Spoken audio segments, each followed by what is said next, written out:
Assalamualaikum warahmatullahi wabarakatuh. Bismillah, alhamdulillah, wa syukuri nikmatillah, la haula wa la quwata illa billahil aliyul azim.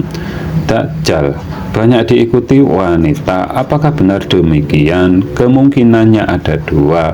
Mungkin benar seperti itu, atau juga bisa jadi itu dalam bahasa kias. Karena begitu juga dalam kalimat semua logam akan meleleh, tentunya tidak dapat dipahami bulat-bulat. Karena mana mungkin manusia dapat bertahan hidup sampai panasnya beribu-ribu derajat. Pasti ada yang berpendapat kalau Tuhan berkehendak pasti mungkin akan terjadi.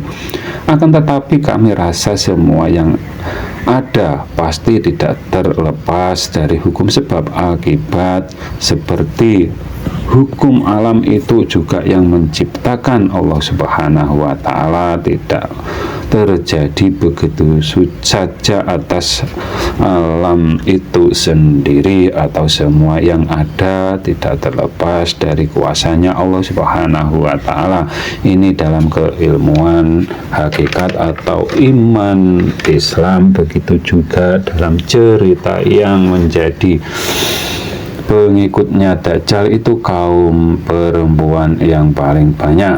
Perempuan yang mempunyai sifat mudah iri atau juga yang dapat memakai perhiasan itu perempuan yang dibolehkan memakai logam emas atau pakaian dari sutra atau disebut suka dunia, walau itu seorang lelaki yang disebut sebagai sifat seraka atau kalau di Jawa disebut kedunyan, yang tidak lagi mempertimbangkan akibatnya, atau yang disebut terkena sihirnya Dajjal bermata sebelah di zamannya Nabi Musa itu Samiri yang membelokkan tauhid yang diajarkan Nabi Musa. Di akhir zaman Dajjal digambarkan bermata sebelah atau matanya satu, dalam pengertian hanya iman satu sisi ayat ketuhanan Tuhan titik-titik di atas titik-titik saja, atau juga yang hanya iman satu sisi ayat ketuhanan Tuhan titik-titik dekat titik-titik saja. Keduanya saling ingkar mengingkari yang diimani yang lain, atau yang disebut bertauhid bermata sebelah.